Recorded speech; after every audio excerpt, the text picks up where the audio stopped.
God said that I give the power of blessing into the hands of the Jewish people. The sages explain, Yaakov and Esav were brothers. The blessing of Yaakov is the voice of Yaakov, the voice of prayer and the voice of Torah. That is the weapon of Yaakov. That is the job of Yaakov, and we, of course, are the descendants of Yaakov. What is Esav's blessing? It says that Esav will live by the sword. That's the bracha that Esav took. We have to understand where our strength is, and we have to, express that, and we have to actualize our possibilities and our abilities through using our mouth for the right things. One of the most important things that we do every day that we wake up is make the morning blessings and including the blessings of Shemona Esrei. The blessings are ultimately the vehicle through which we channel down divine blessing. That's what we say when we make a blessing. The word Baruch Atah Hashem means blessed are you God. That's the simple meaning. Many explain it to be a praise. We are saying that God is the source of blessing. The same way that we say that God is compassionate, God is merciful, so God is blessed in a sense that He is, through Him blessing, we receive blessing as an attribute. We're saying that blessed is like an attribute. It's the same construct. Baruch is like Rachum and Chanun. Rachum and Chanun mean merciful and compassionate. So Baruch in the same Hebrew form means that God is Baruch, He's blessed, meaning it's a characteristic of Hashem that He's blessed, meaning that from Him come all blessings. That is one way to explain the term, blessed are you God.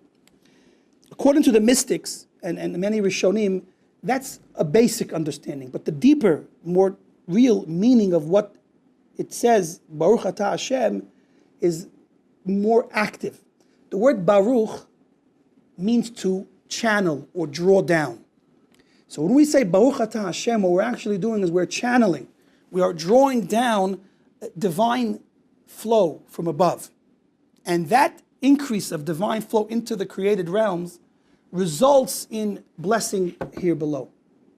And according to this, we're actually saying, blessed are you Hashem. We're really giving a real bracha. Because what we're saying is we want to cause more of God's divine light and divine flow to come into the world. And that's much more real, much more active. That is the way the mystics explained what it means, Baruch Atah Hashem. In any event, the result of these blessings are to create benefit for us in this world. And that's what it means, and we started, that God gave the power of blessing in the hands of the descendants of Yaakov. It's as if, by way of analogy, it's as if you have a bunch of keys. You have a building and many keys, many doors, and you don't know what's going on. Hashem gave us those keys to open up those doors. And spiritually speaking, when we talk about the heavens, so there are portals and channels that we have the keys to open up. Each blessing is like a different key, opening up a different channel. First, like one is for healing, one is for parnasa, which means livelihood, one is for redemption, one is...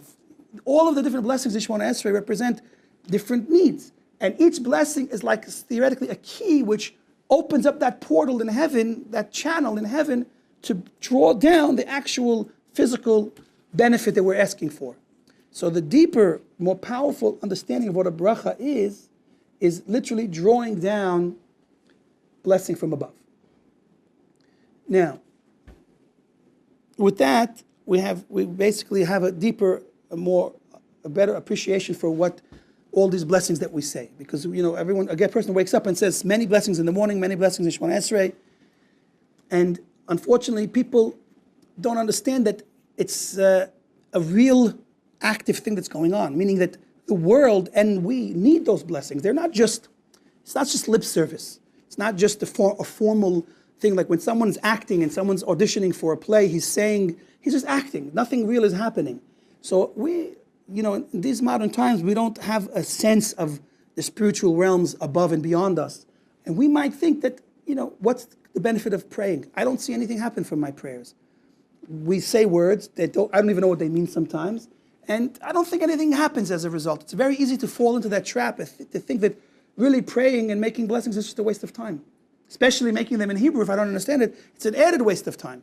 So we have to understand, in a deeper sense, The reason why those blessings were made in Hebrew is because Hebrew is the language of creation. And it's specifically through the combination of Hebrew letters and words that the rabbis, they structured the prayer in a certain way that it's that specific prayer in Hebrew, that blessing in Hebrew, that has the power to ascend up to heaven and open up these channels. The Zohar, one of the major works of Kabbalah, says that the letters and words that we say when we make blessings, they themselves ascend up to heaven. Because remember, these letters and words are unique in that they are the letters and words of creation. It says that God used the 22 letters of the Aleph Bet to create the world. It says, Vayomer Hashem, God spoke and He created. The very letters and words that He spoke were the foundation of creation. So the blessings as well, Baruch Atah Hashem, especially God's name, Yud Kei Vav Kei, that is a holy name. Saying the name of Hashem has a power behind it. It's not just like speaking in another language. And what this will appreciate, it's a side point, but it's very important to mention, is a very unique halacha, a unique law about prayer. One can pray in any language. Are you all aware of that? One could pray in any language that he understands. But there's a difference between the rule of praying in a foreign language versus praying in Hebrew. And it's like this. If a person wants to pray in English, then it only works if he understands English and he's also paying attention to what he says. You cannot pray in English and think about your laundry or your, your shopping list. You have to say the words and you have to understand what you're saying.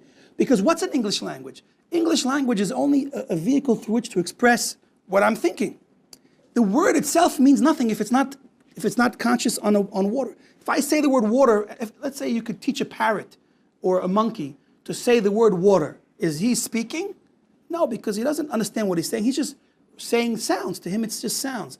Let's say if randomly a parrot starts making sounds and it comes out to be a word. Is that speaking?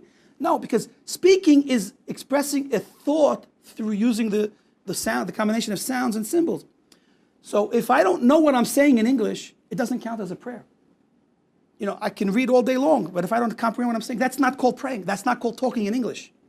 But in Hebrew, the halacha is the opposite. A person can pray in Hebrew even if he doesn't understand Hebrew, and he fulfills his obligation of prayer. And this doesn't make any sense. How can I fulfill my obligation of praying to God if I'm not conscious of what I'm saying? The answer is that even without your comprehension, the letters and words themselves have the same real meanings, and they ascend to heaven and they affect in the spiritual realms what they need to affect. Of course, the more you understand and the more you apply your concentration, the better it is. But at least if someone just prays, it still counts. And within that we see the unique difference between Hebrew and English. And that's why it's important. The way that these blessings were established in specifically Hebrew have a tremendous power and ability to affect things in the spiritual realms that English would not have.